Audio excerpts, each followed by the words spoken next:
Hola, buenas noches, bienvenidos una madrugada más al Chupacabras, el programa de historia y misterio emitido desde Onda Polígono Toledo, vuestra radio comunitaria. Into this house we're born, into this world we're thrown, like a dog without a bone. Chupacabras es un programa donde nos adentramos en los diversos misterios que pueblan nuestro universo. Analizaremos la actualidad del mundo del misterio, conoceremos la otra historia narrando sucesos y personajes que han quedado relegados al olvido, alargando la vigilia de nuestros oyentes. En definitiva, un viaje de ida y quién sabe si de vuelta a las diversas realidades que nos envuelven.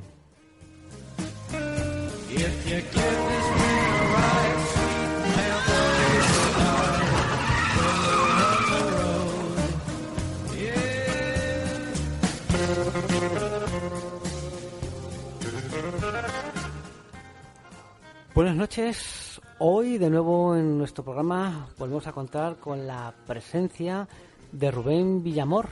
Buenas noches, Rubén. Hola, buenas noches. Pues nada más que decir que gracias por estar aquí otra vez, por invitarme. Es todo un honor. Ya lo pasamos, vamos, me encantó el primer programa que hicimos, la Primera Guerra Mundial, Pacífico y armas secretas de la Segunda Guerra Mundial. Y bueno, vamos con nuevos temas hoy. Efectivamente, nosotros también nos lo pasamos en grande. Hoy Charlie no está aquí físicamente en el estudio, intentaremos que esté en presencia astral, luego a través del teléfono. Pero sí, nos gustó muchísimo el programa último que hicimos sobre armas secretas y la Primera Guerra Mundial en el Pacífico. Y pues hombre, cuando te gusta algo y puedes repetir, pues ¿por qué no? Y hoy los temas que trataremos con Rubén y hablaremos eso de la Guerra 1812, que mientras en Europa pues Napoleón estaba haciendo de las suyas, pues entre Gran Bretaña y los recientes nacidos Estados Unidos de América, pues hubo una guerra entre ellos, una guerra bastante desconocida, pero que hoy Rubén nos comentará hechos y detalles bastante singulares. Y luego en la sección Mundo Desconocido hablaremos de asesinatos y conspiraciones. Rubén, yo y Charlie a través del teléfono nos hemos preparado una serie de conspiraciones y asesinatos que buscaremos saber como buenos policías en prácticas, ¿no? A ver quién puede ser el que organiza esos asesinatos y quién estuvo detrás de esos posibles asesinatos.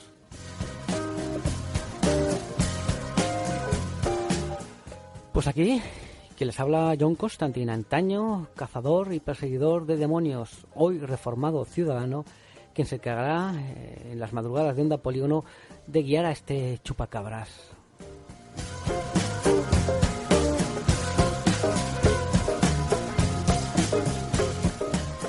Aquí y ahora da comienzo el chupacabras.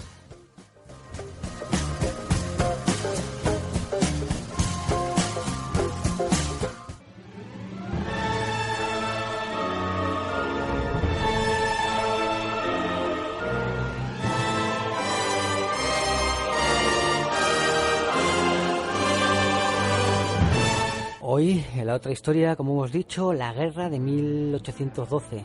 Esta guerra puede considerarse una extensión norteamericana del conflicto napoleónico en Europa, pues las raíces de la contienda se encontrarían en las relaciones comerciales entre la Francia imperial y los Estados Unidos.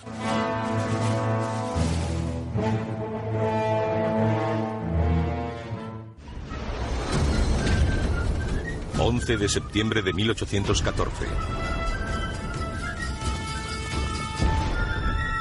Estados Unidos está al borde de la aniquilación.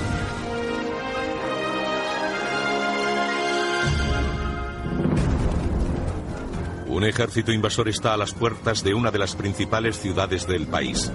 Su capital ha sido arrasada, sus defensas hechas añicos. Una sola cosa se interpone entre las fuerzas enemigas y la destrucción de la nación: la voluntad de 15.000 hombres y mujeres decididos a impedir la primera invasión de su país.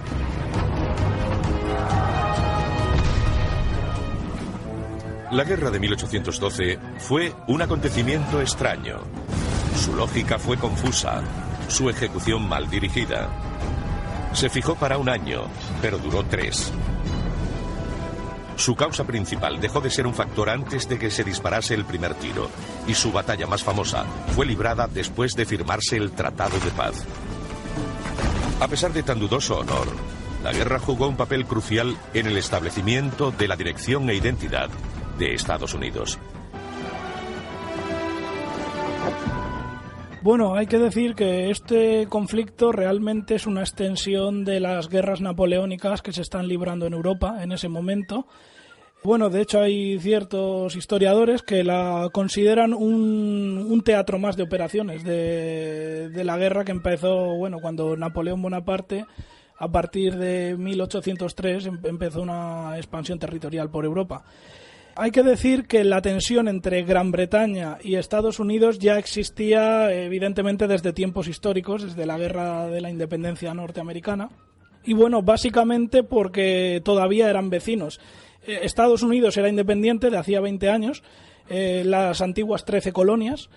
En cambio, Gran Bretaña seguía teniendo presencia en Norteamérica, concretamente en Canadá. El Canadá pertenecía a la corona inglesa. Siempre Gran Bretaña tenía la esperanza de recuperar el territorio que había perdido 20 años antes. Es más, los estadounidenses también tenían una vaga esperanza de expandir sus dominios hacia Canadá. Entonces, bueno, tenemos dos potencias situadas en América del Norte que quieren expandirse una a costa de la otra. No obstante, la razón territorial no sería el detonante de esta contienda, sino lo que sucedía en Europa. Bueno, hay que recordar que unos años antes de 1812, Gran Bretaña había declarado un bloqueo comercial contra Francia y contra todas aquellas naciones, ya fuesen aliadas o no, que comerciasen con Francia. Por ejemplo, Rusia mismo, una de las razones que propició la invasión francesa es que había decidido, bueno, romper ese bloqueo comercial y al final seguir comerciando con Inglaterra. Otro caso parecido, Portugal. Por ejemplo, lo que propició la invasión francesa de la península ibérica fue que Portugal quiso seguir comerciando con Inglaterra. O otro ejemplo, Dinamarca. Dinamarca se negó a ese bloqueo comercial. Ella quiso seguir comerciando con Francia y propició una guerra entre Gran Bretaña y Dinamarca. Y bueno, básicamente esto pasaría con Estados Unidos.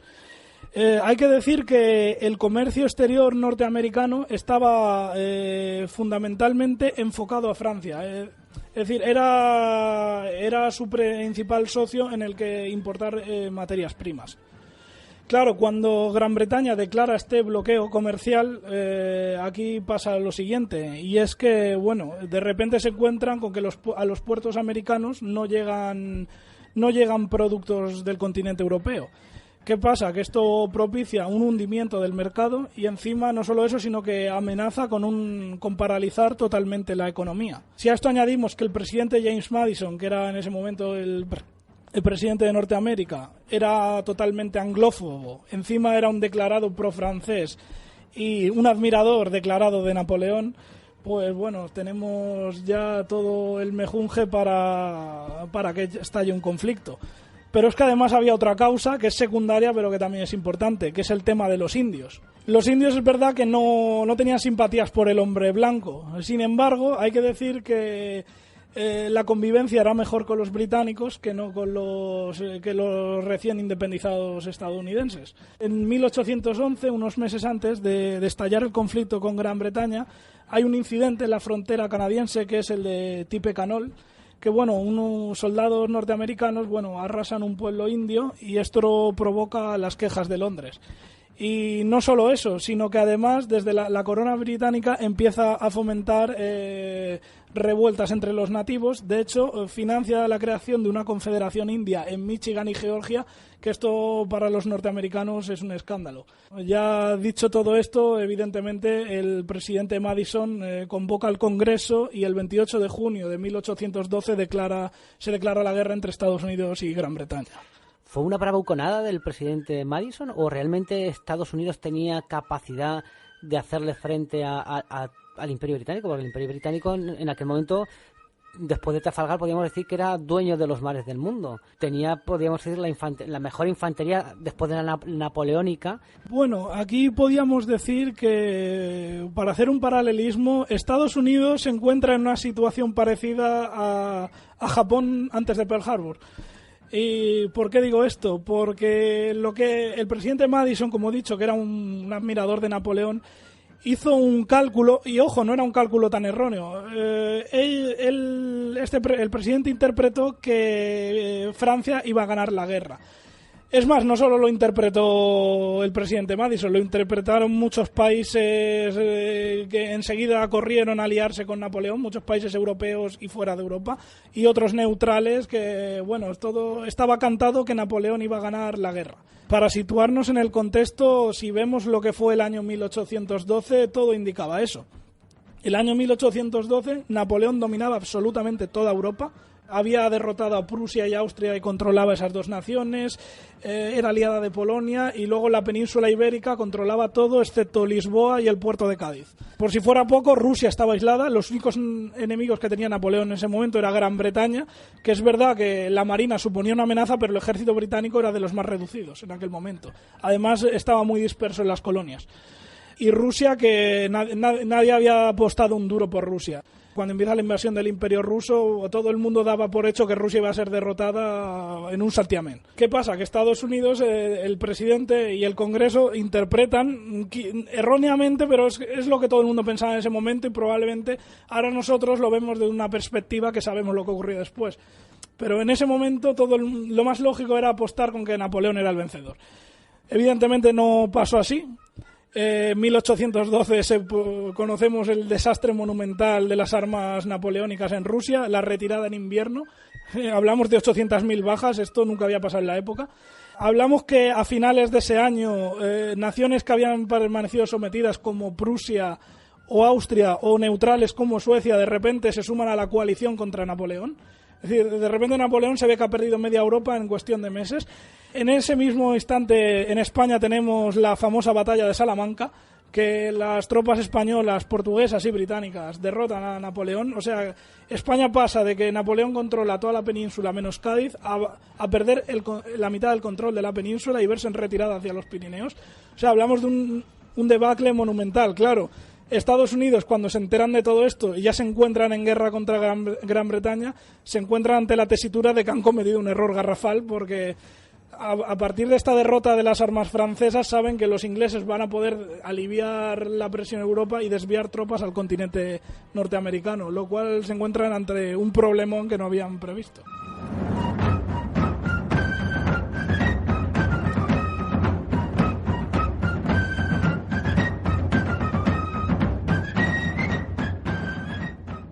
Claro, podemos decir entonces que esta guerra tiene dos fases, que sería la fase en que todavía los británicos están ocupados con Napoleón, pero a partir de que Napoleón es derrotado y pueden ya mandar tropas al teatro de operaciones de Norteamérica, podemos decir que empieza una segunda fase en la que los británicos ya se meten, podemos decir, de lleno en esta guerra. Claro, por supuesto. Bueno, precisamente los estadounidenses habían contado con vencer a las guarniciones del Canadá, que eran numerosas, pero es verdad que no eran rivales para el ejército estadounidense. Pero claro, también habían contado que iban a enviar tropas de la metrópoli, pero claro, no se esperaba nadie esta hecatombe tan grande de la Grande Armée, del ejército francés, y que de repente, Gran Bretaña se encuentra con que puede enviar múltiples tropas a Norteamérica. Es más, por poner un ejemplo de que un teatro afecta al otro. Tenemos la famosa batalla de Leipzig, que es en 1813 en Alemania, que es otra derrota decisiva de Napoleón, y en esta las tropas británicas fueron mínimas, porque las que estaban desplegadas en Alemania, al estar en esta inferioridad de Napoleón, pudieron cómodamente ser trasladadas al continente norteamericano. Y es más, hay otro ejemplo de que, Persia era un aliado de Francia, y resulta que en 1812 también, casualmente, es derrotada Persia en la batalla de Aslanduz. por el ejército ruso, y esto al ejército británico, que estaba intentando en esos momentos expandirse a la India, pues bueno, también la retirada de Persia de la guerra y la derrota, pues bueno, también le permiten desviar tropas desde ese escenario hacia Norteamérica. Ya te digo que Estados Unidos se encuentran de un problemón que ni en sus peores pesadillas podría haber imaginado.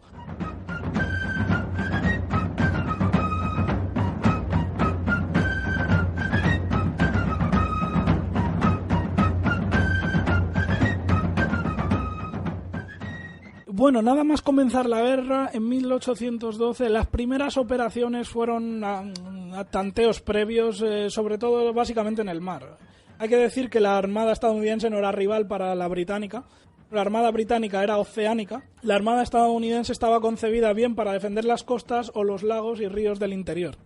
Aún así, emplearon algunas fragatas como buques corsarios, porque lo único que podían optar era un poco como los submarinos alemanes en las guerras mundiales, que era dañar el tráfico mercante y regresar corriendo a puerto. Y bueno, aquí hay algún ejemplo. La fragata USS Constitution consiguió capturar a la otra fragata británica, a la HMS Guerriere. Esto fue un poco de casualidad, era superior en armamento la británica, lo que dio la casualidad de que con un cañonazo acertaron al palo mayor, lo desarbolaron y pudieron abordar al buque. También tuvieron algunas pérdidas, como la fragata USS Chesapeake, que fue capturada a la inversa, en este caso por la fragata británica HMS Shannon.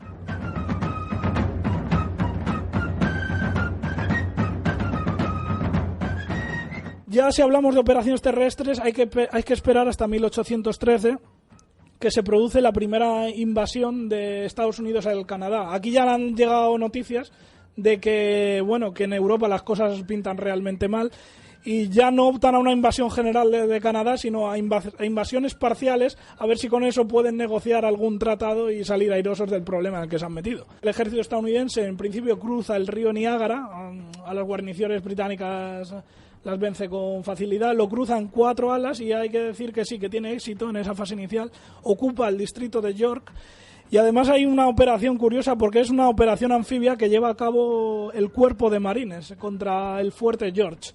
Hay que decir que para el cuerpo de marines todos nos hacemos una idea de las películas de la guerra de Vietnam, de la guerra del Pacífico contra los japoneses, pero es un cuerpo muy antiguo que existe desde finales del siglo XVIII y este es uno de los mayores éxitos en la historia porque desembarcan por sorpresa, toman la fortaleza y aplastan de un solo golpe a la guarnición británica.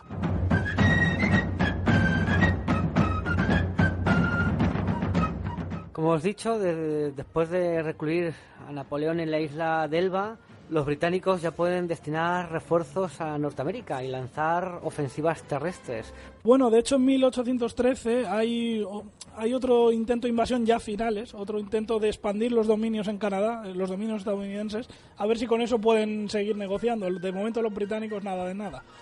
Y hay una segunda invasión que se hace otra operación anfibia del cuerpo de marines en el fuerte Malden y luego además cruzan el río Támesis. De hecho aquí está la batalla del río Támesis, que es una victoria norteamericana, es una victoria terrestre, consiguen destruir al 41 regimiento de línea británico, le provocan 700 bajas y además matan a un jefe indio, a Tecumseh.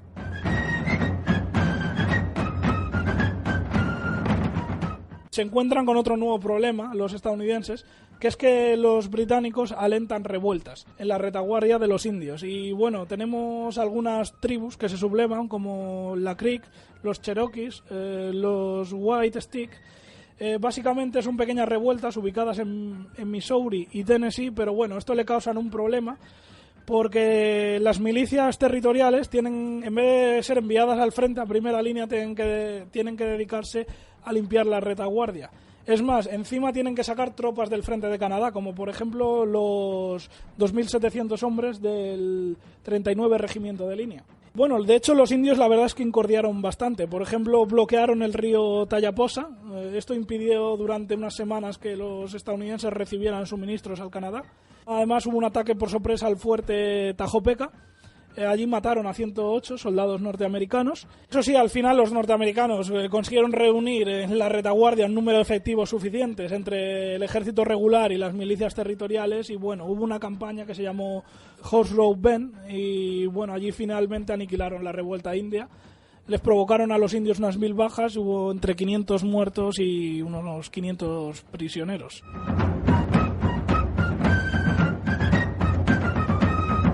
Antes, fuera de micro, he comentado con Rubén, pues hace unos años, cuando estrenaron Independence Day, cuando la vi yo en el cine, una de las imágenes que más me impactó de esta película, cuando la nave esa enorme alienígena lanza un ataque masivo contra la Tierra, y una de las primeras cosas en destruir es la Casa Blanca, que lanzan un rayo de estos y revienta. Nos quedamos todos en el cine diciendo, uy, ¡buah!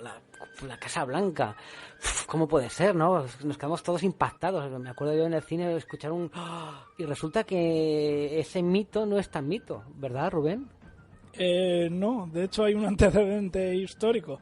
Y precisamente es la guerra de 1812 entre Gran Bretaña y Estados Unidos.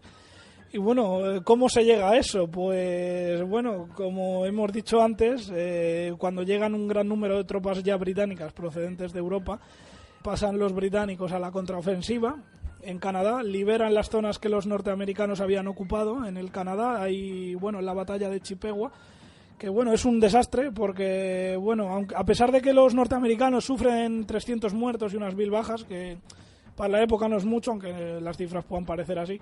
Pero bueno, pasa lo siguiente, que es que pierden todo el bagaje, toda la artillería, y no solo eso, sino que persiguiendo a los norteamericanos, los británicos entran en Canadá, toman toda la zona de fábricas de armamento y prácticamente les deja sin cañones a los norteamericanos. A esto hay que añadir que simultáneamente hay otra segunda ala de invasión con refrescos procedentes de Europa que penetra a través de Maryland, y encima hay una operación anfibia que realiza la Royal Navy, en el que 4.000 hombres desembarcan solamente a 50 kilómetros de la capital de Washington. Esto, claro, esto les lleva a la desesperación a los mandos estadounidenses, plantean una batalla que es un desastre, que es la batalla de Bladensburg. Bueno, el ejército estadounidense sufre unas 6.000 bajas por muy pocas inglesas y es destruido completamente. Esto deja la capital desprotegida y al final entran los ingleses y básicamente se dedican al saqueo, al pillaje, incendian la Casa Blanca, como sucede en la película Independence Day, y bueno, y también el edificio de la tesorería, perdón. Y bueno, la capital queda prácticamente arrasada.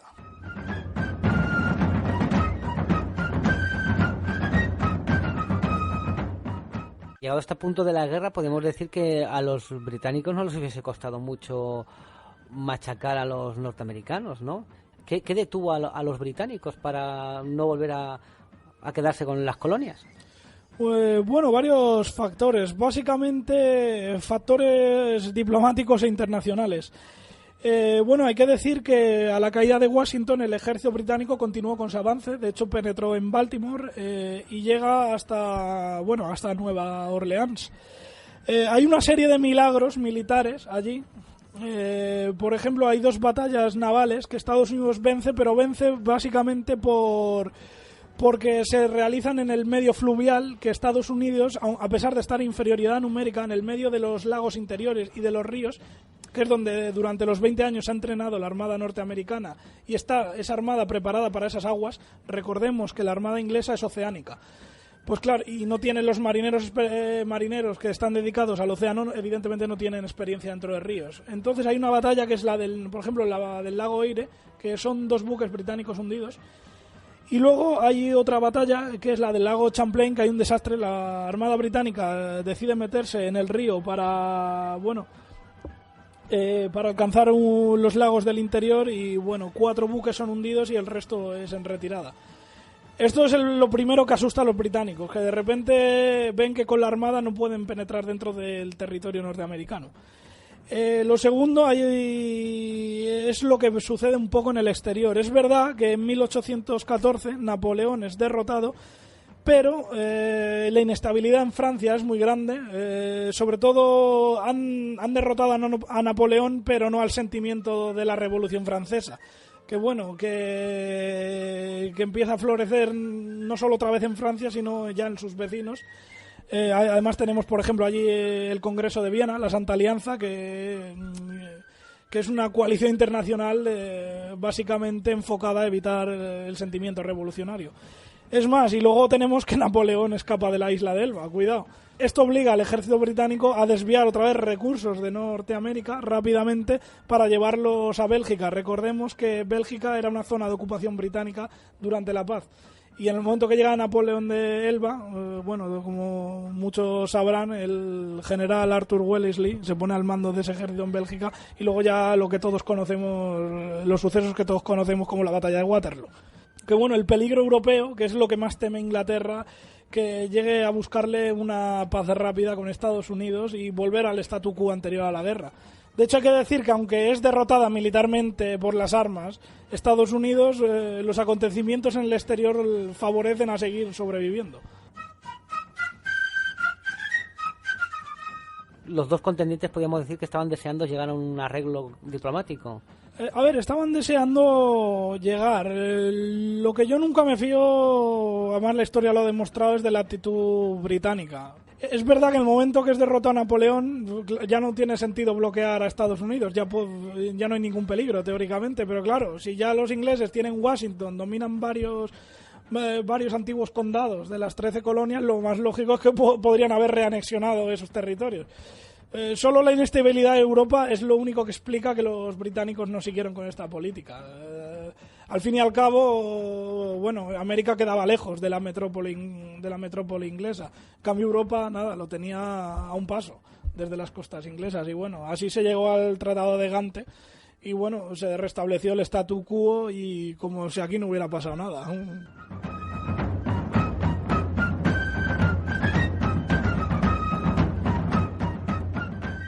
Después de este Tratado de Gante, todavía no habían llegado noticias a los escenarios de Norteamérica y todavía se siguió luchando. De hecho, hubo una batalla, la batalla de Nueva Orleans. Las tropas británicas intentaron asediar y conquistar la ciudad. Sí, podrían... Bueno, esa era su intención, conquistarla, pero aquí sucedió un milagro de última hora, que, bueno, estaban muy bien atrincherados y parapetados los norteamericanos. Bueno, fue una batalla de las más sangrientas, podemos decir, y fue un desastre completo. De las armas inglesas fue un completo desastre.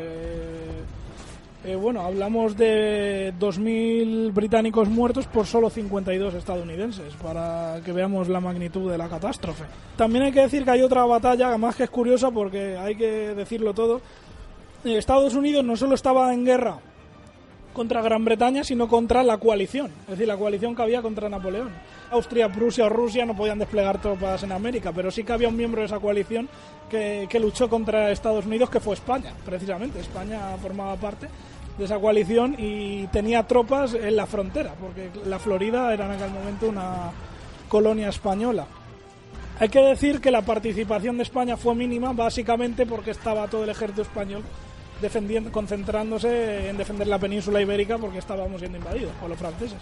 Aún así, hay que decir que la participación llegó muy tarde, ya en 1814 al finales, que bueno, las pocas tropas coloniales que había en Florida atacaron las demarcaciones fronterizas y bueno, arrestaron a las pocas guarniciones norteamericanas que había allí, las hicieron prisioneras y esto. No obstante, hubo un pequeño choque en Pensacola, que por cierto los españoles se retiraron porque se defendieron muy bien los norteamericanos y bueno, fue un pequeño choque, hubo 15 muertos entre los militares españoles y bueno, salvo por eso ya no tuvimos más participación en esta contienda.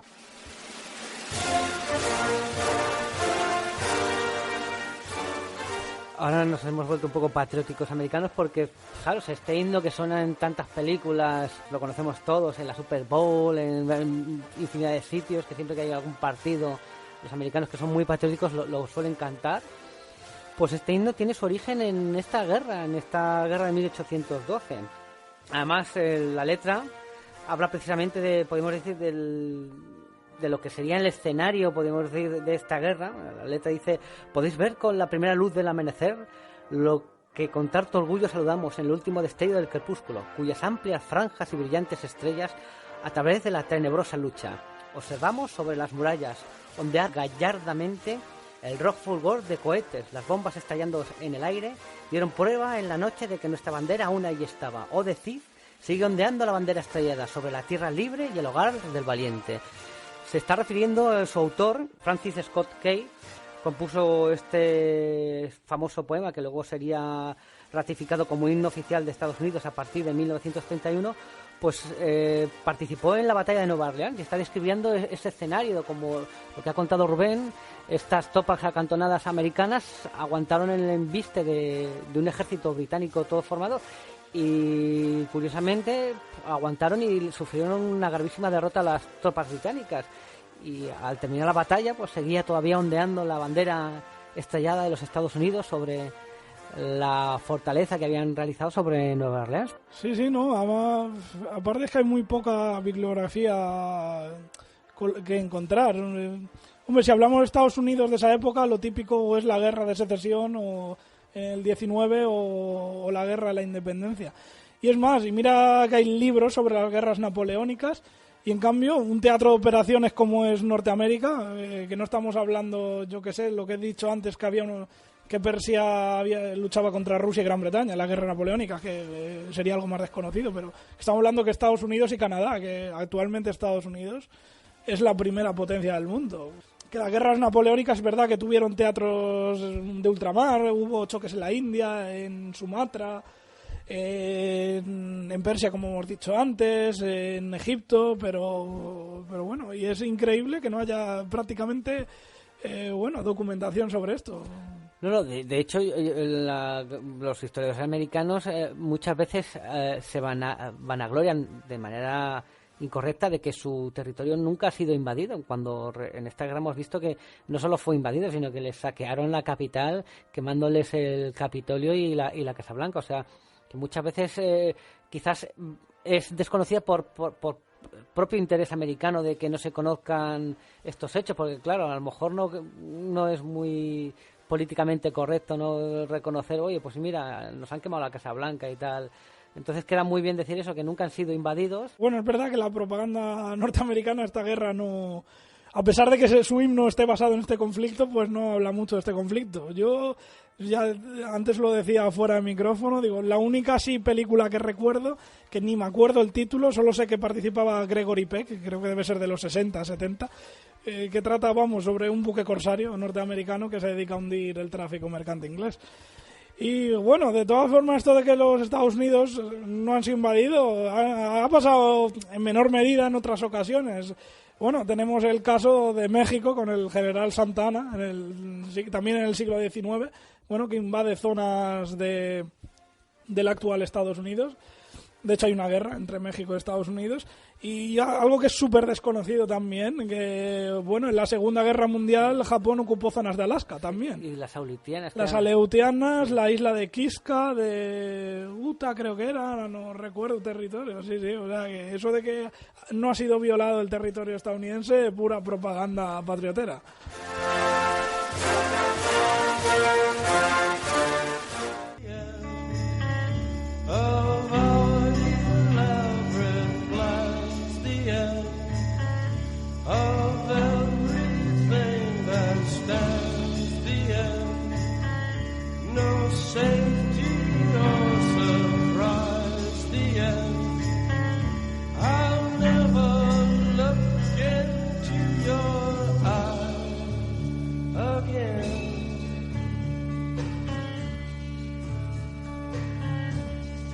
Can you picture what will be so limitless and free?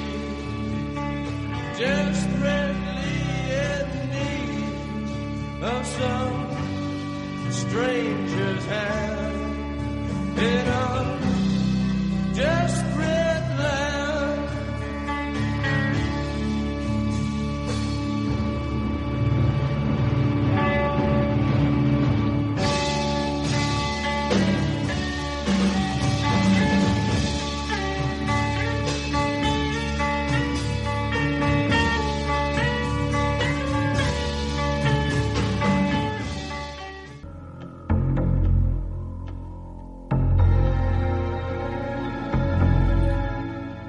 Vamos a continuar con conspiraciones, asesinatos, tejemanejes en las altas esferas. Y tenemos al otro lado del teléfono al caballero Charlie, que nos va a empezar esta temática de conspiraciones Buenas noches, John. Buenas noches, oyentes a todos. ¿Qué tal estamos? Bien, ¿con qué nos vas a sorprender a los oyentes y a Rubén a mí? ¿Con qué conspiración, asesinato, violación, mutilación? Bueno, pues hoy os voy a hablar desde este medio tan inusual para mí, que es el teléfono, ¿no? Sobre una conspiración que se produjo en pleno Renacimiento, que es la conspiración de los Pazzi, que es nada más y nada menos que una conspiración que se tejió para hundir el poder de los Medici y que casi tuvo éxito.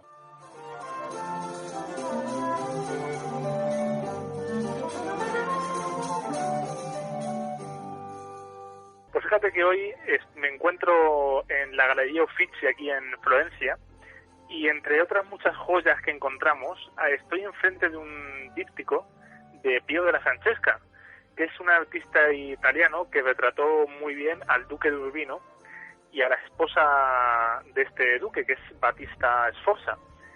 Esto no tendrá mucho sentido para nuestros oyentes, pero quedaos con este personaje, con el duque de Urbino, porque es un artífice muy principal y que hasta hace poco no se sabía de toda la trama de la conspiración contra los Medici. Pero bueno, vamos a situarnos. Imaginémonos que estamos un domingo 26 de abril de 1478 y la majestuosa cúpula que proyectará Brunelleschi sobre el Duomo de Florencia será testigo de cómo Giuliano, que es uno de los miembros más importantes de la poderosa familia Medici, va a agonizar hasta morir desangrado. Esto no es más que el resultado de una conspiración, traición y odios mutuos que ensombrecen a una Florencia que por aquellos años veía cómo renacía la cultura de la civilización occidental. ¿Cómo podemos llegar a comprender el asesinato de Giuliano de Medici? Debemos de saber cuáles son los principales personajes que se encuentran en esta trama.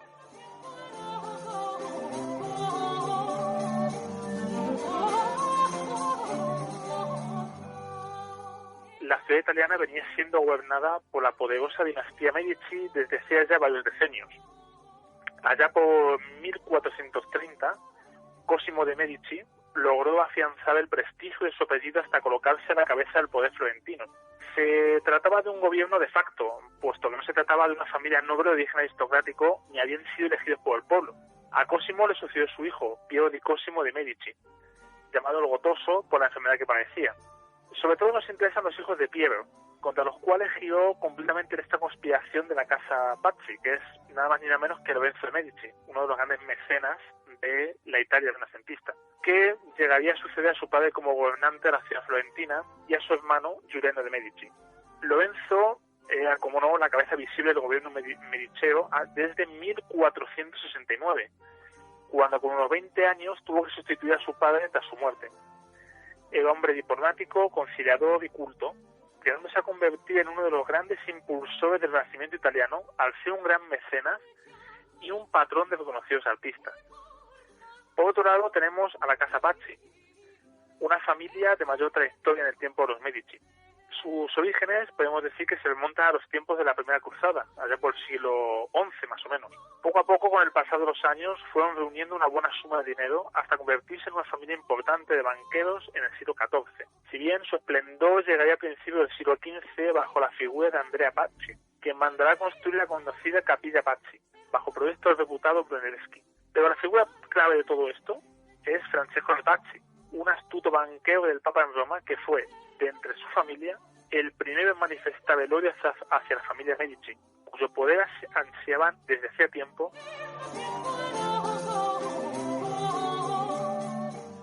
Junto a los Pazzi, en el bando de los conspiradores se encontraba el Papa y los sobrinos de este.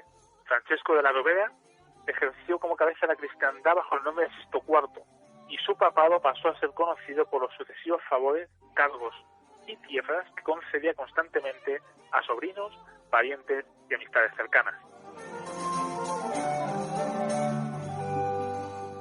Piero Riario, sobrino del Papa, fue nombrado arzobispo de Florencia, mientras que Girolamo Riario, uno de los principales conspiradores contra los Medici y también sobrino de Sisto IV, le fue otorgado el señorío de Imola y el cargo de capitán general de la Iglesia. El Papa había solicitado al banco de los Medici en Roma unos 40.000 ducados para la compra de Imola, a lo cual Lorenzo se negó, pues consideraba aquella tierra un lugar estratégico que debía comprar para Florencia y que de ninguna de las maneras debía recaer en manos del papado. Ante tal situación, el Papa terminó solicitando el crédito a los Pazzi, los banqueros rivales de los Medici en Roma, que atendieron la demanda sin inconveniente. Desde entonces, las relaciones de la familia Medici con la curia se tornarían cada vez más tensas, por así decirlo. En 1474 surgen nuevos problemas, cuando el Papa nombró a Francesco Salviati como arzobispo de Pisa, ciudad que por aquel entonces está bajo el mando de la República de Florencia. Sin embargo, según la legislación vigente, en aquel momento todos los cargos eclesiásticos dentro de la República no se pueden efectuar sin el previo consentimiento de la señoría, algo que el papado había ignorado por completo. Francesco Salviati se había formado como humanista y ya miembro de sangre de la familia Riavio y de la poderosa familia Salviati, mientras que por lazos matrimoniales estaba relacionado con los Pazzi. Los Medici se pusieron en rotundo al nombramiento de Salviati como arzobispo de Pisa por parte del Papa, por lo que negaron su entrada en la Toscana. Esto era que un resentido y frustrado Salviati, ante su odio por la familia Medici, después de rechazarle, se convierta en uno de los principales conspiradores para acabar con la familia florentina. En último lugar, en esta presentación de los personajes que intervinieron en la conspiración, tenemos a Federico Montefeltro, duque de Urbino. Su hija Giovanna había contraído matrimonio en 1474 con uno de los sobrinos más protegidos de Sisto IV, hecho tras el cual el mencionado papa elevó a Urbino a la categoría de ducado. Federico de Montefeltro se convertirá en el ferviente aliado de las conjugas papales, siendo uno de los principales maquinadores de la conjura. Llegó a convencer al rey Fernando de Nápoles de participar en la conspiración, algo que aceptó, pues desde hacía un tiempo veía a la República de Florencia con desconfianza ante una alianza que la misma había hecho con Milán y Venecia sin contar con el reino napolitano. La conspiración comienza cuando Francesco de Pazzi, ante su ambición por ocupar el privilegiado puesto que ostentaba la casa Medici, se une al conde Girolamo Riavio para derrocar a Lorenzo, asesinándolo tanto a él como a su hermano Giuliano. Ambos hicieron entrar a Francesco Salviati a la confabulación, y ante la promesa del rey de Nápoles de apoyar su conjura, continuaron con los planes de asesinato. Durante las primeras semanas de 1477, Girolamo, Francesco de Pazzi y Francesco Salviati se reunieron en Roma. Francesco de Pazzi, asimismo, acudió a Giambattista Montesecco para que se uniese al complot. La aprobación de Montesecco, condottiere que en el pasado había ofrecido grandes servicios al Papa, significaría el respaldo militar definitivo que necesitaba la conjura. Sin embargo, si bien posteriormente llegaría a intervenir en los planes contra los Medici, Montesecco nunca vio con buenos ojos aquella intriga, pues, según sus palabras, Florencia era un asunto complicado. Montesecco accedió finalmente siempre y cuando el Papa le diera su bendición.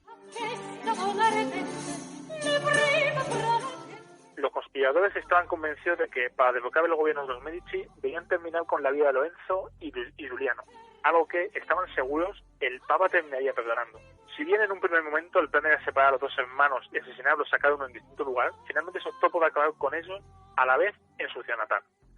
La llegada del cardenal Raffaele, un joven sobrino del Papa, se convirtió en una excusa perfecta para que los Medici celebraran una recepción en su honor, y así juntar a los hermanos sin que quedase sospecha alguna. Lorenzo planeó un banquete de Enfisiello, lo que suponía un inconveniente, pues el asesinato estaba planeado en Florencia. Ante tal situación, el cardenal Raffaele le insistió a Lorenzo celebrar el convite en su palacio florentino, para así poder contemplar los tesoros artísticos de los que tanto había oído hablar. Finalmente, Lorenzo accede, pero llegado el momento de la celebración, los conspiradores vieron mermados sus planes ante la ausencia de Giuliano a la cena, quien no había podido asistir al no estar del todo recuperado de una pierna herida y de una inflamación en los ojos. Ante el frustrado plan, se optó definitivamente por acabar con los Medici en la catedral durante la misa, a media mañana del domingo 26 de abril de 1478, cuando sonase la campana que indicaba la elevación de la hostia. Montesecco era ver si mandaba sangre fría a Lorenzo. El nuevo plan era la excusa perfecta para alegar objeción de conciencia al cometer sacrilegio y asesinato. Pero la última decisión de Montesecco no suponía problema alguno, pues pronto aparecieron nuevos asesinos, Antoni Manfei y Stefano da Bagnone, ambos sacerdotes. Mientras tanto, Francesco de Pazzi apuñalaría a Giuliano con la ayuda de Bernardo Brandi Maroncelli. Una vez cometidos los crímenes, marcharían al Palazzo Vecchio para tomar el control del gobierno.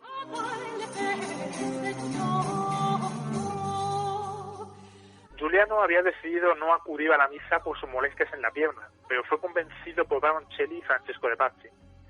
Este último le abrazó con fuerza para asegurarse de que no iba armado. Algo finalmente pudo ratificar.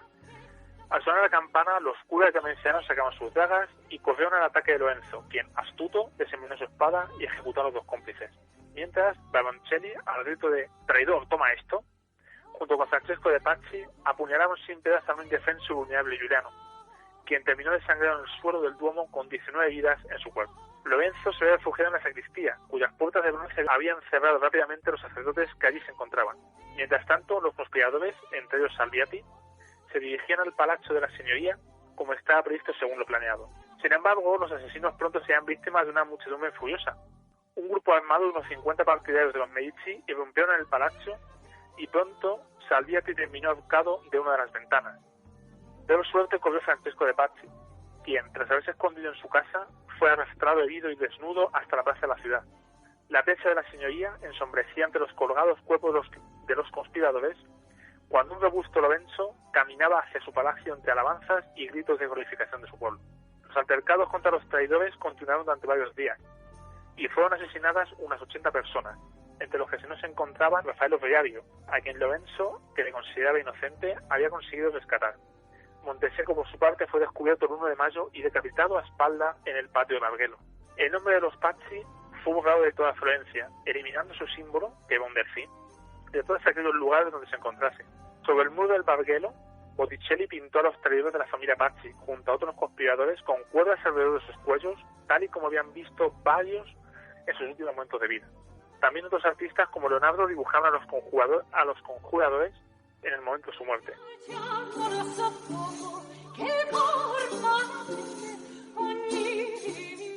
Para concluir con esta compleja y larga historia de intrigas y conjuras, basta recordar, como bien dejó escrito Giorgio Vasari, la fama y la gloria popular que posteriormente se asociaría al nombre de los Medici. Cito textualmente: los amigos y conocidos de Lorenzo ordenaron que, en agradecimiento a Dios por haberle salvado, su imagen debía levantarse por toda la ciudad. Así que en un destacado berroquio hizo 3 figuras de cera a tamaño natural. El resultado de este habilidoso trabajo era tan real que las figuras parecían vivas, como se pueden comprobar hoy en día. La figura representaba a Lorenzo tal y como estaba cuando, vendado y herido en la garganta, se presentó en ventana de su casa para mostrarse al gentío. Quiero recordaros dónde estoy, que es en la Galería Uffizi, y delante del cuadro de Federico de Montefeltro, he aquí quién era el gran conspirador que hasta hace bien poquito se pensaba que había sido, pues uno de los hombres que había conspirado y ya está, pero él era verdaderamente el arquitecto de toda la trama. Hasta hace unos años se consideraba que los principales inspiradores de la conjura había sido solamente el Papa Sisto IV, la familia Salviati, y que solamente los Pazzi fueron meros ejecutores. Sin embargo, en el año 2004 se desveló que había otros protagonistas en aquella compleja y oscura trama. El profesor Marcello Simonetta, profesor de Historia del Renacimiento en la Universidad de Connecticut, hizo un descubrimiento sorprendente. Cuando estudiaba alguna de las pertenencias de un antepasado suyo, Cecco Simonetta, que era canciller de los Sforza, el profesor encontró un pequeño tratado que explicaba cómo descifrar los códigos utilizados por los diplomáticos y espías renacentistas en sus documentos. Entonces lo que hizo fue poner a prueba ese sistema, y para ello escogió una carta cifrada que se encontraba en el archivo privado Ubaldini. Para su sorpresa, el documento desvelaba la implicación de Federico Montefeltro, duque de Urbino, en la célebre conspiración de los Pazzi. Montefeltro lo que hizo fue acceder a situar un pequeño ejército de 600 hombres armados a las puertas de Florencia, con la intención de ayudar a tomar la ciudad una vez eliminados los Medici. Al igual que ocurrió con Sisto IV, Federico de Montefeltro se mostraba bastante preocupado por el creciente e impagable poder de los Medici y deseaba contrarrestarlo aumentando el de su ducado. Su implicación en el turbio asunto permaneció hasta ahora oculto durante más de 5 siglos. Quizá fue una cuestión de suerte, aunque revisando los detalles de su vida queda clara su astucia y habilidad a la hora de salir airoso de trances similares. Además del célebre retrato en el que aparece de perfil, que es el famoso cuadro que tiene Piero de la Francesca, realizó para él otras pinturas. Al igual que el español Pedro Berruguete, pues no en vano, además de conspirador y estratega, el duque de Urbino fue un notable mecenas y también amante de la pintura. Al final, solamente el brazo ejecutor, que fueron los Pazzi, fueron los que pagaban con sangre esta célebre conjura.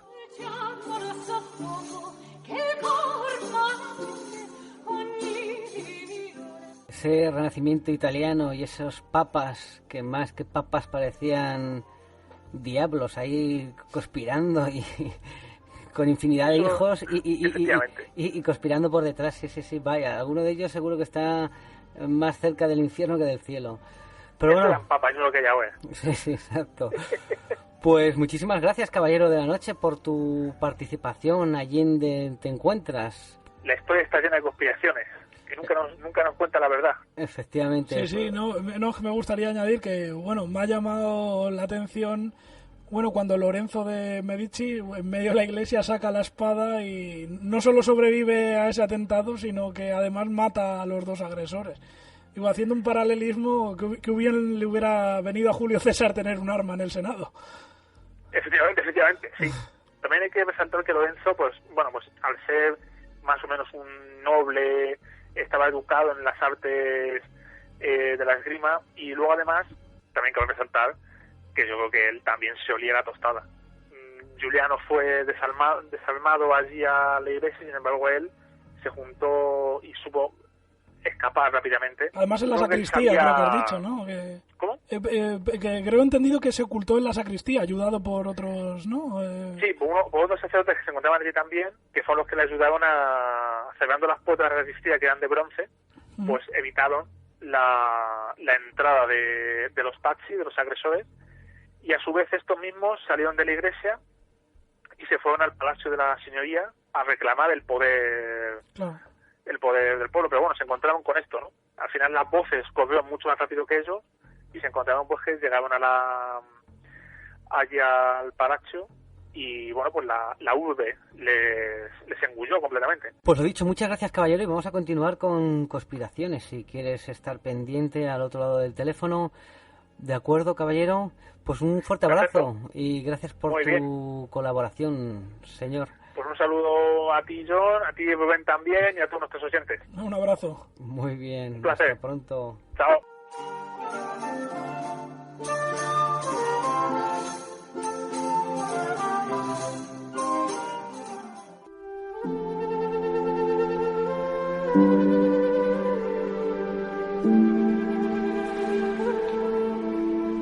Pues vamos a continuar con conspiraciones, pero yo me voy a ir mucho más atrás. A mí me gusta mucho más la edad antigua.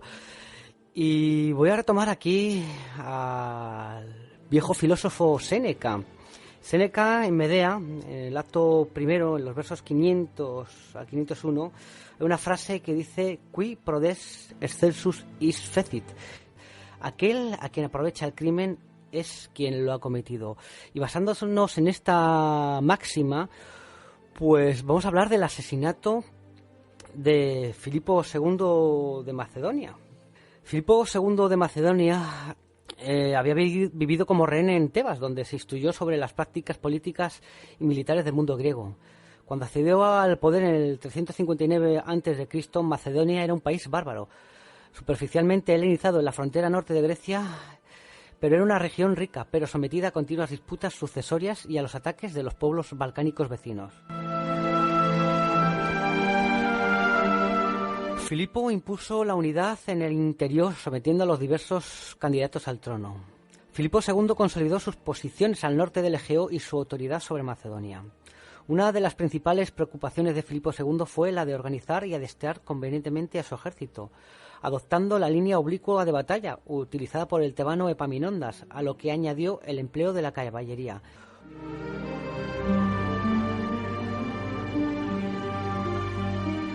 En medio de la vorágine conquistadora de Filipo, el rey macedonio decidió casarse en el 357 a.C. con la princesa Olimpia de Epiro, hija del rey de Molosia, una región al noreste de la actual Grecia. Se trataba de su tercera o cuarta esposa, y de quien sería la madre de Alejandro III, futuro Alejandro Magno, y de Cleopatra de Macedonia.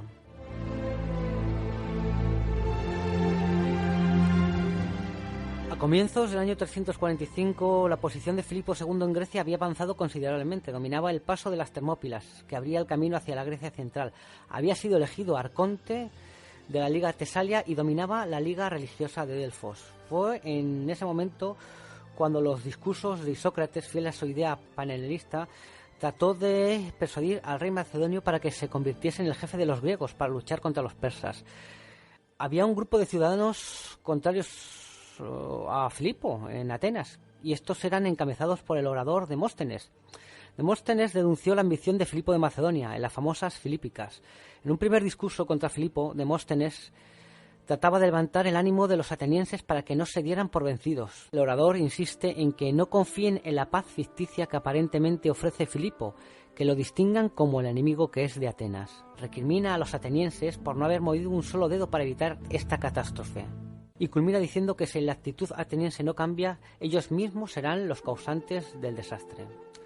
Finalmente, en el año 340 a.C., Atenas se convenció, precisamente, pues que la única manera de frenarlo era a través de una confrontación directa. Se enfrentaron a Filipo II en la batalla de Queronea, donde los tebanos, atenienses y sus aliados fueron vencidos en el 338 a.C.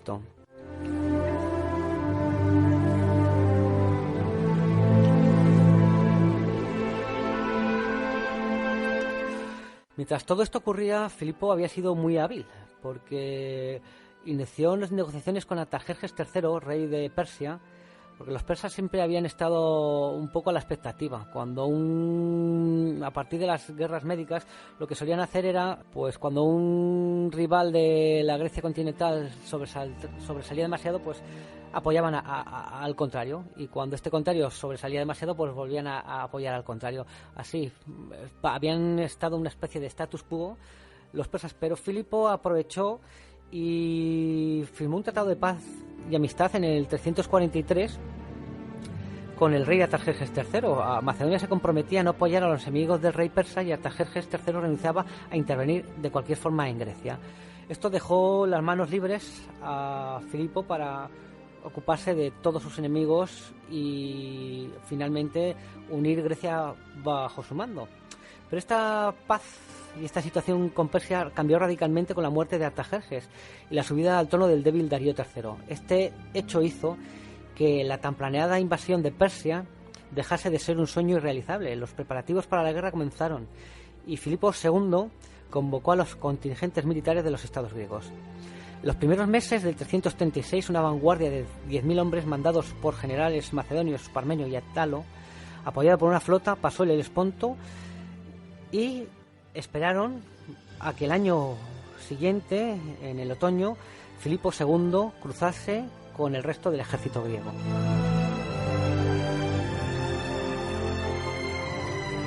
Pero, desgraciadamente, los problemas familiares jalonaron la vida de Filipo II.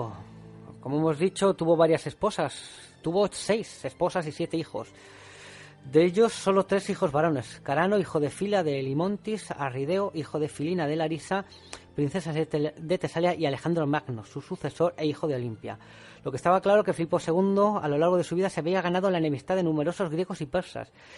Cuando en el año 336 a.C., a la edad de 46 años, asistía a la boda de su hija Cleopatra con el rey Alejandro de Epiro en el teatro de Egas, el rey, que avanzaba hacia el teatro, mandó a sus acompañantes que se adelantasen, ya que no creían necesitar la protección de la guardia. Fue en ese momento cuando uno de sus guardaespaldas, Pausanias, se abalanzó sobre él, apuñalándolo y acabando con la vida del rey. ¿Quién pudo instigar este asesinato? Está claro que la muerte de Filipo posponía la invasión de Persia, pero tampoco puede descartarse que el asesino actuase instigado por Olimpia, la esposa repudiada por Filipo II, que se mantenía con su hijo a la expectativa en Epiro, o por algunos círculos de la nobleza macedonia, o por algunos antiguos enemigos griegos que querían recuperar la libertad de sus polis. Incluso se puede especular con que el círculo de amigos íntimos de su hijo Alejandro estuviese tras esta conspiración. Esta última hipótesis está basada en la mala relación que tuvieron padre e hijo tras un incidente ocurrido un año después de la batalla de Queronea.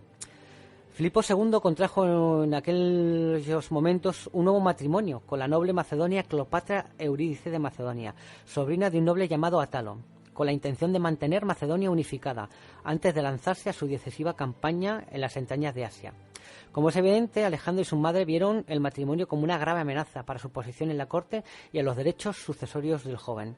Entre el mito y la realidad se cuenta que en la celebración de la boda, el nuevo suegro de Filipo pidió en su discurso un heredero legítimo para el rey Filipo, en alusión a que la madre de Alejandro no era princesa de Epiro y que la nueva esposa de Filipo era Macedonia y daría luz a un verdadero heredero totalmente macedonio. Entonces Alejandro, enfurecido, se lanzó una copa insultándole y dijo: ¿yo quién soy, un bastardo? Filipo se acercó borracho a poner orden y se tropezó cayendo al suelo, lo que le agranjeó la burla de Alejandro. ¿Quieres cruzar Asia para conquistarla, pero ni siquiera eres capaz de pasar de tu lecho al otro lado de la estancia sin caerse? Aunque Filipo II llegó a perdonar a su hijo tras estar refugiado varios meses en el reino de su madre, la relación siguió siendo muy tensa entre ambos hasta que aconteció este magnicidio. Aristóteles nos ofrece otra versión sobre el asesinato de Filipo, aún más retorcida. Presenta a Pausanias como un amante de Filipo que habría tenido un ataque de celos cuando el rey cambió sus preferencias por otro hombre más joven. Está claro que esta incógnita que había detrás del asesinato de Filipo solo podría haber sido resuelta por su asesino, pero este, perseguido por Perdicas, Atalo y Leonato, entre otros, fue atravesado por sus jabalinas, con lo que se silenció para siempre las causas que le indujeron a cometer el magnicidio. Un estudio realizado por el Departamento de Ciencias de la Antigüedad y de la Edad Media de la Universidad Autónoma de Barcelona defiende que la muerte de Filipo II de Macedonia a manos de sus guardaespaldas tuvo un móvil sexual. Este estudio afirma que su asesino Pausanias fue invitado a un banquete por Atalo, un aristócrata cercano al poder, y una vez allí le emborrachó y luego dio su cuerpo ebrio a sus sirvientes para que abusaran de él. Se cree que tras esta agresión Pausanias acudió a Filipo a buscar venganza y la justicia del rey, pero este hacía tiempo que buscaba obtener el apoyo de Atalo y sobre todo de la aristocracia territorial tradicional que este general lideraba. Y Filipo no hizo nada, por lo que Pausanias decidió vengarse aprovechando la celebración, matando a Filipo ante toda la corte en Macedonia. Volviendo al principio, intentando responder a la pregunta que nos hacíamos, ¿a quién benefició la muerte de Filipo II? A nivel exterior, está claro que a los persas, que vieron retrasada la guerra con Macedonia, y a las principales polis griegas sometidas que aprovecharon la inestabilidad macedonia para rebelarse. A nivel interno, la respuesta es evidente: a Alejandro Magno, quien acudió rápidamente a abrazar a su padre herido y tomó las riendas de Macedonia a la edad de 20 años. En tanto, su posición en la corte se encontraba en un momento delicadísimo, sobre todo debido a que la nueva esposa de Filipo II, Cleopatra Eurídice de Macedonia, había dado a luz ese mismo año a una niña. Europa de Macedonia. La muerte de su padre zanjó el debate de la sucesión de un plumazo. No hay pruebas definitivas para acusar al conquistador macedonio ni a su círculo más cercano, pero resulta evidente que Alejandro III, futuro Alejandro Magno, resultó el más beneficiado con la muerte de Filipo II. No ayuda a quitar este halo de sospecha sobre su implicación en el asesinato del rey la purga orquestada por su madre Olimpia, la muerte de Filipo II. Tras el magnicidio, Olimpia tramó la muerte de Europa de Macedonia, que contaba con escasos meses de edad. Cuando la joven reina Eurídice se encontró a la niña asesinada en la cuna, se quitó la vida. Ambos esqueletos fueron posteriormente hallados e identificados en la tumba de Filipo, en la localidad griega de Vergina. Por su parte, Alejandro Magno mandó ejecutar a todos los rivales políticos, incluido a Atalo, nada más subir al trono. La muerte del gran Filipo supuso que algunas polis griegas sometidas por él se alzasen en armas contra Alejandro, ante la aparente debilidad de la monarquía macedonia. Alejandro debía resolver dos puntos importantes: mantener el control de las ciudades y reclutar mercenarios para su campaña contra Persia. La primavera del 335 a.C. lanza una exitosa campaña en el norte de Iliria y Tracia, donde es avisado que Tebas se había sublevado. Alejandro, con una reacción de relámpago, demostró rápidamente su destreza estrategia militar, viajando casi 600 kilómetros hasta Tesalia para reafirmar el dominio en esa región y emprendiendo el camino hacia el Ática, reprimiendo la sublevación de Tebas, reduciendo la ciudad a cenizas. Lo que nos deja claros todo esto y todos estos acontecimientos sin ningún género de dudas es que Alejandro, tras el asesinato de su padre, no se comportó como un hijo desolado, que titubease ante los acontecimientos. Se comportó como un auténtico rey, un puesto para que él se había estado preparando durante toda su vida.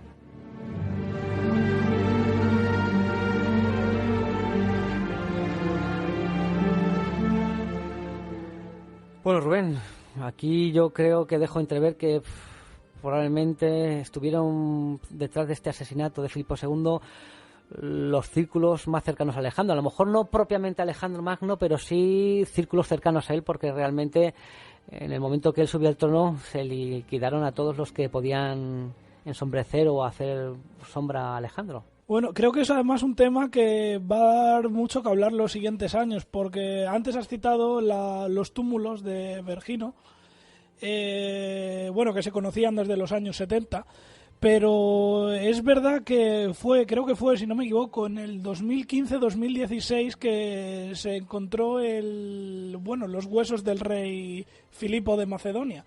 De hecho, al principio lo confundieron, creo, estaba en una tumba, pero luego lo confundieron y resultaron encontrarlo en otra a raíz de una herida que tenía en la pierna, que había recibido en una batalla, ahora no recuerdo cuál.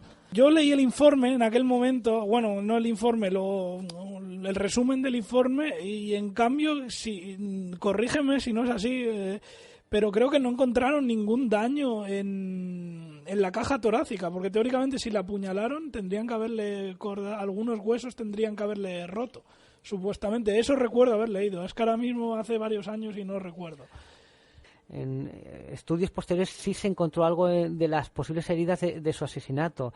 Pero lo que sí está claro es que reconocieron a Filipo por esa herida, que tampoco recuerdo ahora en qué batalla fue, y que le dejó cojo durante toda su vida, que fue al principio podríamos decir, de subir el Altono y estar pacificando la zona de Macedonia donde recibió esa herida. Pero sí, es curioso porque hasta hace poco no se había asegurado que de manera fehaciente que esta era el cadáver de Filipo.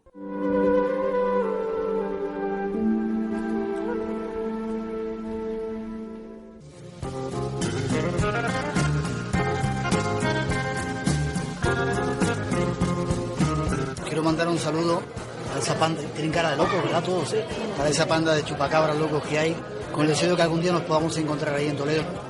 Y es un placer. La radio es el mejor medio para hacer soñar a la gente, así que seguir haciéndola soñar. Onda política.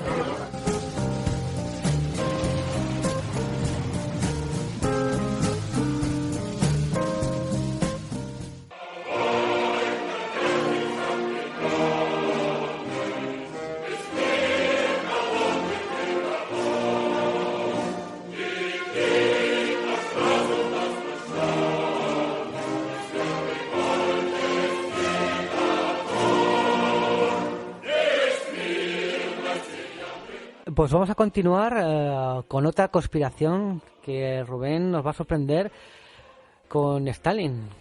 ¿Quién pudo querer la muerte de Stalin? Bueno, ¿quién no pudo querer la muerte de Stalin? Porque vamos, si Filipo II de Macedonia tenía enemigos y los Medici tenían enemigos, yo creo que este personaje podía estar en un ranking de los 3 personajes de la historia que más enemigos tenía, ¿eh? Porque vamos, las purgas stalinistas fueron famosas por no dejar títere con cabeza, y los que sobrevivían pues veían peligrar su vida porque este personaje en su círculo cercano no respetaba nada. Entonces yo creo que es un personaje que es difícil especular con quién podía estar interesado en matarle, porque es que podíamos decir que todo el mundo estaba interesado en quitárselo de encima por miedo a que en una de sus siguientes purgas se lo cepillase directamente, ¿no? Pues salvo él mismo, cualquiera podía haber deseado la muerte de este señor, por ser amables. Para hacer un resumen muy breve de la trayectoria de este dictador, decir que Stalin fue el jefe de Estado de la Unión Soviética de 1924 a 1953.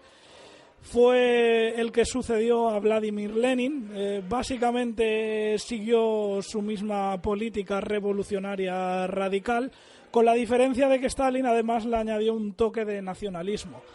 Bueno, entre sus éxitos estuvo, bueno, que convirtió a la Unión Soviética en una potencia industrial, en la segunda potencia del mundo después de la Segunda Guerra Mundial. La dotó de armas atómicas, también fue el segundo país en adquirirlas. Y bueno, pero todo esto fue a costa de una tragedia humana sin precedentes. Bajo su mandato se calcula que murieron alrededor de 20 millones de personas que fueron asesinadas de diversas maneras. Tenemos desde el archipiélago Gulag, que es campos de concentración en Siberia. La gente fallecía por trabajos forzados en la máxima esclavitud. Quizá el supercrimen fue el Holodomor, que fue una gran hambruna intencionada que provocó en Ucrania. Básicamente esta dejó 6 millones de muertos.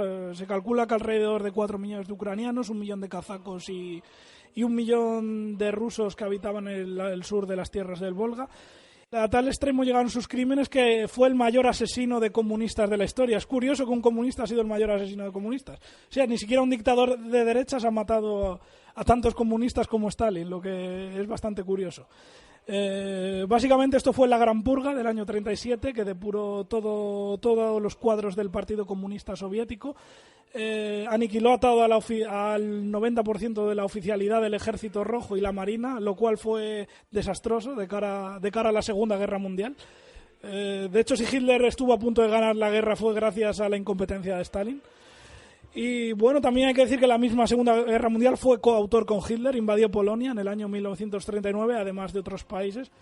Y bueno, y tenía enemigos por tener enemigos hasta su propia familia. De hecho, él con sus maltratos propició que su misma esposa se suicidara. Sus mismos hijos le tenían pánico. De hecho, uno de sus hijos lo capturaron los nazis durante la Operación Barbarroja y un oficial de las SS intentó canjearlo por militares alemanes y llamó por teléfono a Stalin. Y bueno, y Stalin le dijo que se podía ahorrar la negociación porque para él un hijo que se rendía al enemigo era un traidor y merecía ser fusilado. O sea, podemos imaginar la cara del oficial de las SS, se le debió quedar cara de auténtica sorpresa. Y hay que decir que de conspiración sobre este dictador, sobre su muerte, no ha habido realmente hasta muchos años después, hasta prácticamente 50 años después de su muerte. Antes ni se había planteado esta posibilidad, solamente dentro de los círculos internos de la Unión Soviética, pero no se había planteado. Yo voy a relatar en un momento lo que es la muerte oficial y luego voy a añadir la posible conspiración. Que hay que decir que yo soy muy escéptico en esto. Yo hace muchos años, por ejemplo, en el tema de Pearl Harbor era pro conspiración, pero luego con el paso del tiempo dio un giro radical y bueno, creo que es perfectamente demostrable que no hubo conspiración. Sin embargo, en el Stalin era al revés. Yo pensaba que aquí que esto era una tontería, que no podía haber ningún asesinato y ahora he cambiado completamente el chip. Ahora creo que por lo menos su muerte no fue natural. Y bueno, la mayoría ahora de historiadores prestigiosos que han estudiado esto se inclinan por esto mismo, precisamente. La muerte oficial transcurrió de la siguiente manera. Todo empezó el 28 de febrero del año 1953, en que Stalin tuvo una reunión con sus máximos colegas del Partido Comunista en Kutchevo, es un distrito a las afueras de Moscú. Bueno, allí hicieron un debate un poco acalorado sobre la marcha del país. De hecho, hubo unos desencuentros en la discusión que mantuvo Stalin con Lazar Kaganovich y su mejor amigo, que era Klimen Voroshilov. En esta reunión estaba también Bulganin, estaba Lavrenti Beria, que era el jefe de la NKVD, que es el precursor del KGB, y también estaba Nikita Khrushchev, que luego sería presidente de la Unión Soviética años después. Hay una calorada discusión, pero bueno, luego parecen todos contentarse. De hecho, ven una película y cuando termina la película deciden irse de juerga. Y esta juerga la continúan a altas horas de la madrugada en la casa de Stalin, que es una dacha. Una dacha, para los que no lo sepan, es una cabaña muy humilde, que es donde viven normalmente los campesinos del mundo rural. Stalin, de hecho, no le gustaba vivir en la ciudad y tenía su propia dacha bastante humilde y vivía allí, eso sí, vigilado con la máxima seguridad. Y bueno, estuvieron allí hasta las altas horas de la madrugada, se emborracharon y cuando el dictador se retiró a dormir, todos se marcharon a su casa. Entonces llegamos al día siguiente, que es el 29 de febrero, que por la mañana Stalin no se levanta de la cama. Eso sí, tienen los criados tanto miedo a incomodarle que realmente deciden no entrar en la habitación en todo el día. Y esto es muy raro porque hay 24 horas que nadie entra en su habitación. Llegamos al 1 de marzo. El 1 de marzo lleva más de un día metido en su habitación y todavía por la mañana nadie se atreve a entrar. Y no es hasta las 10 de la noche del 1 de marzo cuando finalmente un criado se arma de valor y entra en su habitación. Y encuentran al dictador tendido en el suelo. Lógicamente, lo primero que llaman a los médicos.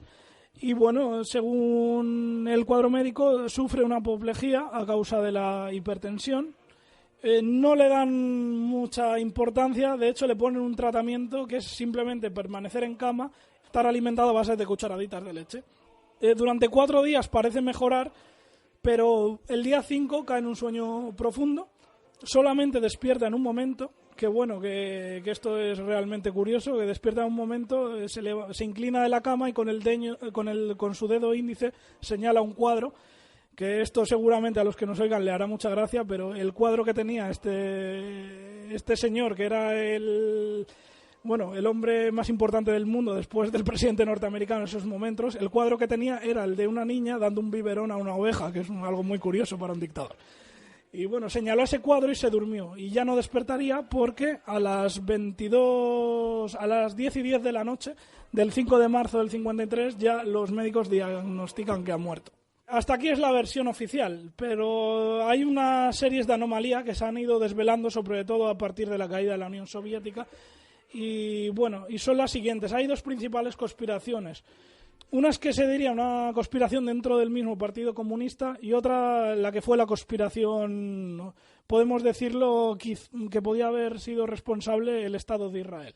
Yo me inclino más por la primera, aunque tampoco es descartable la segunda, incluso que entre la primera y la segunda pudieran asesorarse.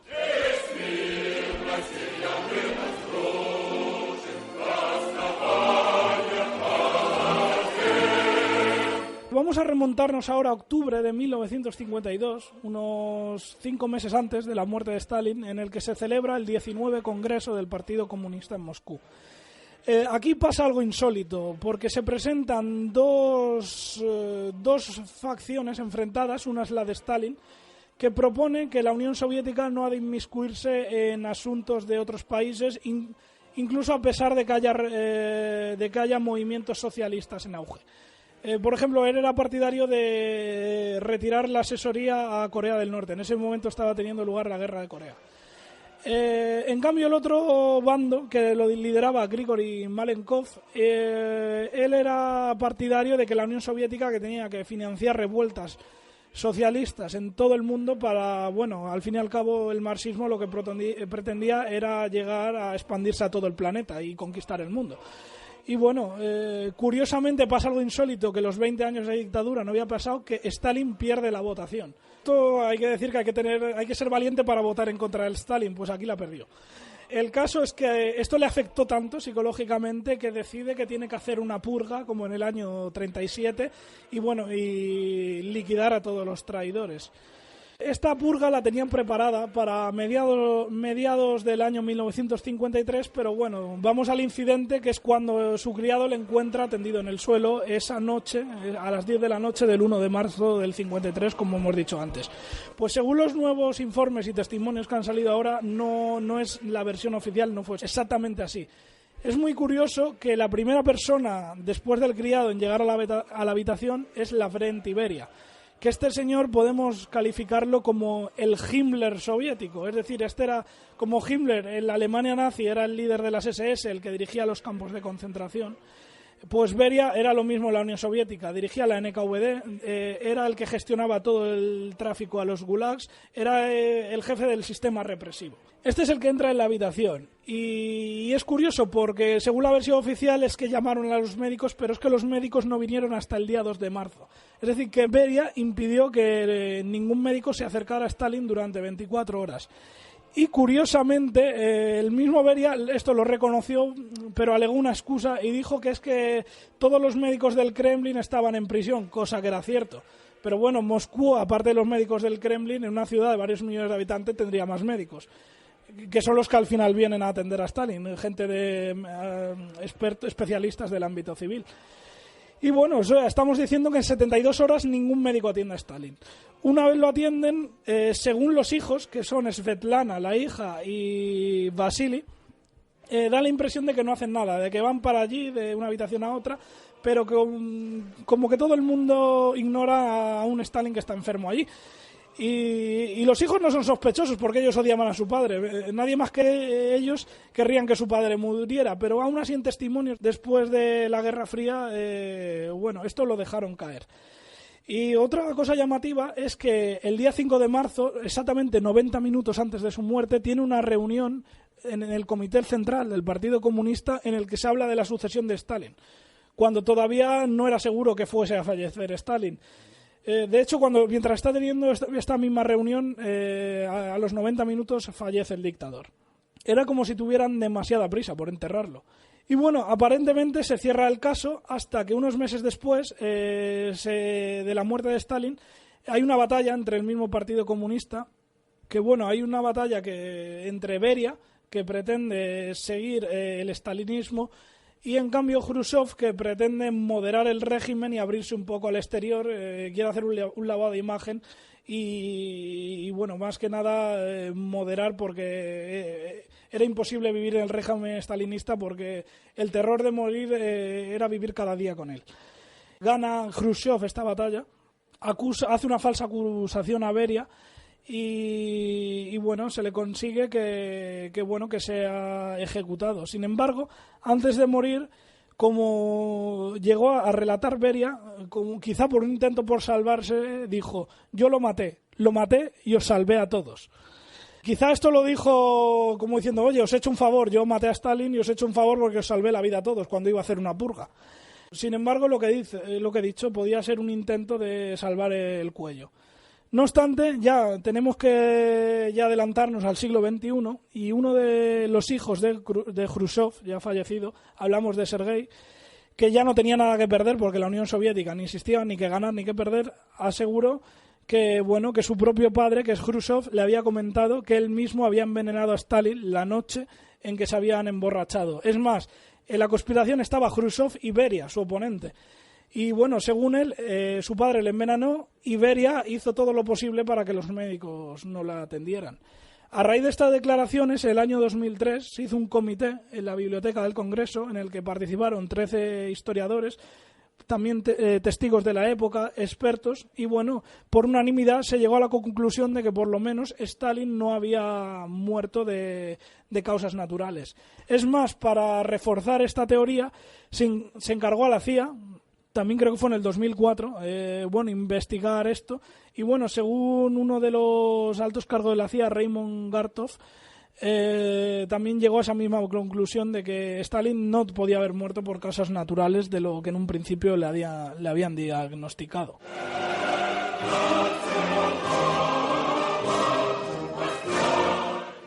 Ahora quería hablar de la segunda conspiración posible, que es lo que se llamó la conspiración judía o sionista.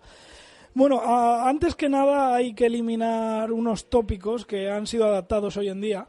Se ha presentado al comunismo como una ideología defensora de los judíos, además. Esto es completamente falso. De hecho, estas teorías las admite, por un lado, la extrema derecha, que quiere asociar al comunismo con el poder judío, y también la misma extrema izquierda, que quiere presentarse ella misma como defensora de las razas, cuando precisamente el comunismo soviético ha sido lo más racista y xenófobo que ha habido. Hay que decir que antes de ser dictador, Stalin, en la guerra civil rusa, tenía el cargo de comisario de nacionalidades. Bajo su mando había tenido al primer ejército de caballería, que lo dirigía el general Semyon Budyonny, y bueno, durante este conflicto, este cuerpo había asesinado a numerosos judíos. Alguna de las matanzas más famosas es la de Smela. Bueno, se calcula que en la guerra civil rusa murieron unos 200.000 judíos, de los cuales 20.000 hubieran sido asesinados por los bolcheviques.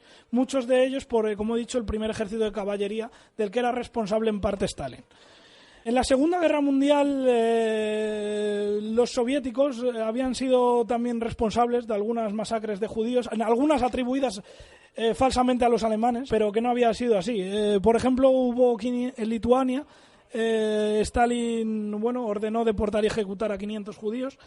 En el año 41, en Lvov, en la ciudad de Lvov, cuando se estaban retirando los soviéticos, que llegaban los alemanes, hubo también asesinatos de hebreos por los mismos comisarios soviéticos. Les acusaban de ser agentes nazis, algo completamente absurdo. Y bueno, intentó, cuando se empezó a ver el Holocausto, lo que estaba sucediendo, intentó hacer un lavado de imagen, la Unión Soviética, y creó el Comité Antifascista Judeo-Soviético, como para llamar a los judíos a luchar contra los nazis. Pero más que nada era realmente un lavado de cara, porque era un régimen bastante antisemita, el stalinista. De hecho, al terminar la posguerra, Stalin disuelve este comité y manda a ejecutar a sus 25 líderes y deporta a otros 100. Así que, o sea, que vemos un ejemplo de lo que quería el comunismo a los judíos. De hecho, no contento con ello, Stalin prohibió en la Unión Soviética hablar del Holocausto. O sea, hablar del Holocausto era delito en la Unión Soviética, porque él lo que quería hacer es que él quería asociar que las barbaries de los nazis habían sido exclusivamente cometidas contra el pueblo ruso. Y entonces no le interesaba que se hablase del sufrimiento de los judíos. Es más, hay un autor judío que escribió el Libro Negro, que es una obra sobre las matanzas que hicieron los nazis en la URSS. El autor de este libro fue ejecutado por eso, por publicar este libro, y todas sus obras fueron quemadas. Sin embargo, lo peor vendría más tarde. Vendría en el año 1952, que vino un suceso que fue la conspiración de las batas blancas. Que una doctora rusa, queriendo ascender en el partido, lanzó una falsa acusación que unos médicos judíos estaban haciendo una conspiración para envenenar a Stalin y a los altos cargos del Partido Comunista y hacerse ellos con el poder. Es decir, instalar una dictadura judía en la Unión Soviética. Esto Stalin lo interpretó, lo primero que hizo fue fusilar a todos estos médicos en la Plaza Roja de Moscú. Incluso purgó en algunos sitios a los judíos, a todos los altos cargos judíos que había en la URSS, los expulsó, a otros los fusiló directamente. Por ejemplo, en la fábrica de motores Putilov, todos los judíos trabajadores que había allí fueron asesinados. Incluso un general que era Rudolf Slansky, que había sido un héroe soviético en la Segunda Guerra Mundial, también fue fusilado. Entonces llegó a la conclusión de que había que exterminar al pueblo judío, y entonces preparó lo que muchos autores han llamado el intento del segundo holocausto, que hizo una serie de listas negras en las que catalogó a todos los judíos que vivían en la Unión Soviética, y los hombres, mujeres, niños, ancianos, y los pretendía deportar masivamente, básicamente al campo de concentración de Birobidzhan, que está en Siberia, es un gulag, y a otros sitios, a otros campos menores. Pues esto, curiosamente, esta deportación masiva estaba prevista para mitad de marzo del año 53, pero ¿qué pasa? Que el 5 de marzo muere Stalin, y las nuevas autoridades, dirigidas por Khrushchev, lo que hacen es suspender esta deportación. Entonces aquí esto no hay pruebas de ello, pero sí que hay autores que han dejado caer una posible conspiración del Estado de Israel. En aquel momento Israel era independiente. Y cuando Stalin empieza a fusilar a esta gente de origen hebreo, crece una alarma en Israel. De hecho, rápidamente el Estado israelí empieza a conceder visados para que los ciudadanos judíos de la Unión Soviética puedan ponerse a salvos. Y llama la atención que, curiosamente, unos meses antes de la muerte, cuando empieza todo este tinglado contra toda esta propaganda antisemita, curiosamente se triplican los efectivos del Mossad, se triplican en la Unión Soviética. Como digo, aquí de esta conspiración no hay pruebas, pero es bastante curioso en la cronología del tiempo, que prácticamente por unos días realmente se evitó un segundo holocausto en Europa, y ahí lo dejo.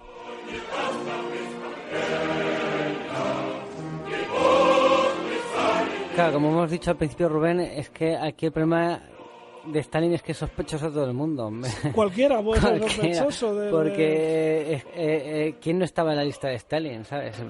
Los mismos componentes del partido que veían una purga, los propios israelíes del Mossad que veían una purga que iba a hacer con los judíos. Es que había 1 millón viviendo en la Unión Soviética. Es que hubiera sido... Realmente, yo creo que no se ha investigado más esto porque realmente yo creo que ni a los propios rusos les importa quién realmente lo mató, sino que realmente, pues mira que... Es alguien que todo el mundo quería ver muerto. El asesino da igual. El caso es que desapareció en el año 53 y hay que decir que a su muerte la Unión Soviética continuó siendo una dictadura, pero rebajó muchísimo. Por ejemplo, se cerraron los gulags, Khrushchev cerró los gulags, liberó a todos los presos políticos, una amnistía general. Sabes que comparado con lo que había sido antes fue un paraíso. A ver, Sí.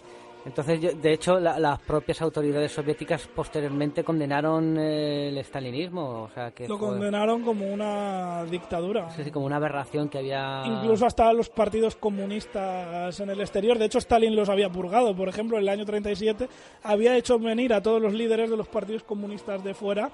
Y una vez en la URSS, nada más desembarcar en avión o en barco, fueron detenidos y ejecutados. Solo unos pocos se salvaron. Uno, por ejemplo, fue Tito, que llegaría a ser dictador de Yugoslavia, y otro fue, Santiago Carrillo, de aquí de España. Le debió caer en gracia y le perdonó la vida. Y Tito también. Tito sé que estuvo allí, mató a otros yugoslavos, pero él se salvó. Sí, se cayeron bien entonces, vaya.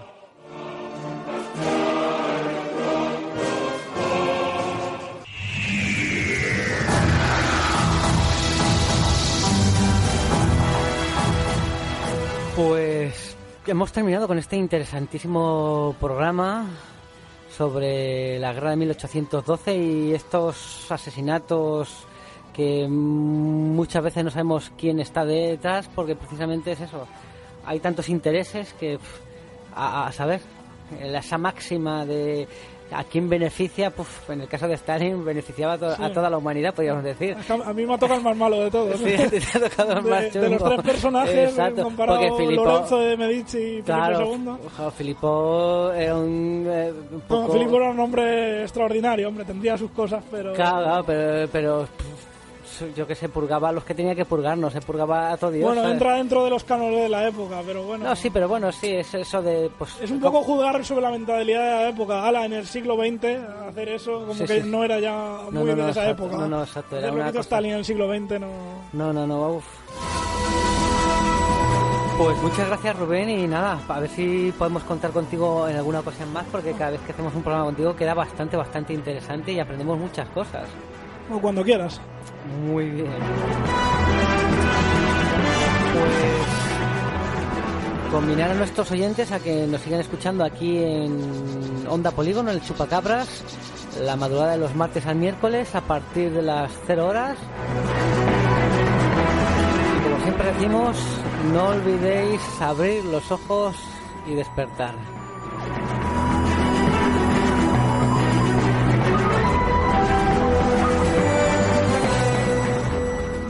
Sé que estáis ahí. Percibo vuestra presencia. Sé que tenéis miedo.